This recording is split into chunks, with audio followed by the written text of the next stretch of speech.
So here we have a personal favorite of mine. We have the original Sonic Adventure. If you asked me what my personal favorite Sonic game of all time is, I would probably tell you Sonic Adventure. I have an immense amount of nostalgia for this game, and I still think it is really great. However, if we are talking about Sonic games worst to best, I would not say that Sonic Adventure is the very best game. It certainly has aged in many aspects, and it does have some less than desirable aspects to it. However, I still think it is one of the very best Sonic games of all time. So Sonic Adventure was the first fully realized 3D Sonic game. Yeah, there was Sonic 3D Blast, Sonic the Fighter, Sonic Jam, and a bunch of other weird sort of 3D games, but Sonic Adventure was the first real 3D game that actually made an impact. This really was the game that took Sonic to the third dimension, and it had a pretty epic story. They didn't just call it Sonic Adventure because it sounded cool. It really felt like an adventure. With easily the most complex story that any of the games had seen up until that point, it saw Sonic, Tails, Knuckles, Amy, Big the Cat, and E102 Gamma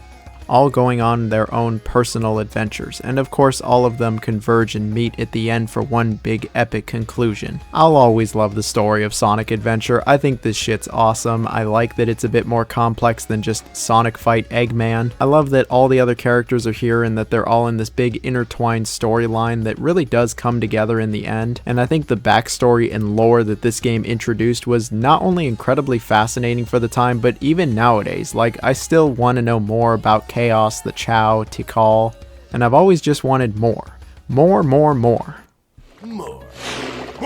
Yeah, the game's got plenty of campy, goofy, silly moments that we look back and laugh on, but man, I just love the story for this game.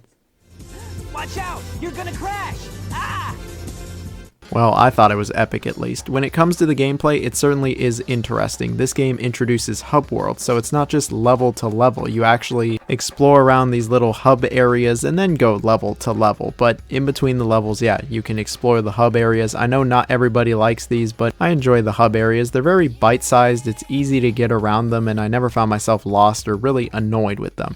So yeah, you play as 6 different characters and all of them are pretty different from each other, so let's quickly run through them. Of course you have Sonic. He's the fastest character, and his gameplay sees him running through these levels at breakneck speed. He has the spin dash, he also has the light speed dash. You'll be using the homing attack and trying to really just get through these levels as fast as you can. There's a bunch of set pieces and memorable moments. Like, Sonic Adventure has some pretty memorable iconography, especially when you're playing as Sonic. He has the most levels and he has easily the best levels. I think the level design is actually very good for the Sonic stages. Then you have Tails. Tails is also pretty fast. He has a good sense of speed, and his levels consist of him usually racing Sonic to the finish. He can use his tails to fly, and it's pretty fun to play as Tails. It's not all that different from Sonic, and you go through almost all of Sonic's levels. Knuckles is where things really start to change. He can punch fools, he can glide, he can climb, and his levels are actually more like a treasure hunt, where you're looking for pieces of the Master Emerald, and I always found this fun. Yeah, it's just kind of a shitty radar, and you're just trying to get closer and closer to it,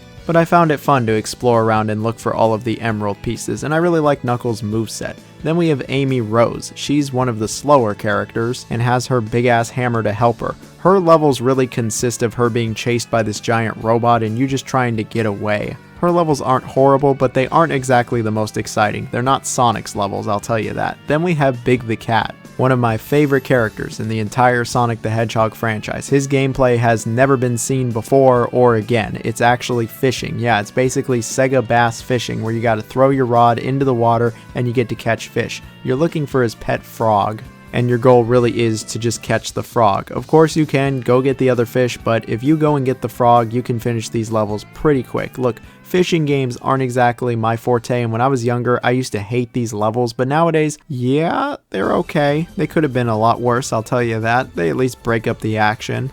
Then we got E102 Gamma, who just blasts basically everything. His levels consist of you blasting as many things as possible. You actually are on a timer for every single level, and the only way to get more time is by blasting things. And I actually quite like playing as Gamma as well. I like playing as all of the characters, some clearly more than others, but I don't think there's a bad character here. I absolutely could see why some people don't like playing as Big or Amy, but I really see them as more of a minor annoyance than a huge issue. Something that I do think is a bit of an issue though is the controls. The controls haven't exactly aged all that well. They're pretty sensitive. Not like Sonic Hero sensitive, but it takes a good while to get used to them, and they just haven't aged all that well. The game is full of areas actually that haven't aged all that well. Certain areas and levels, parts of the hub world, really all of Big's gameplay.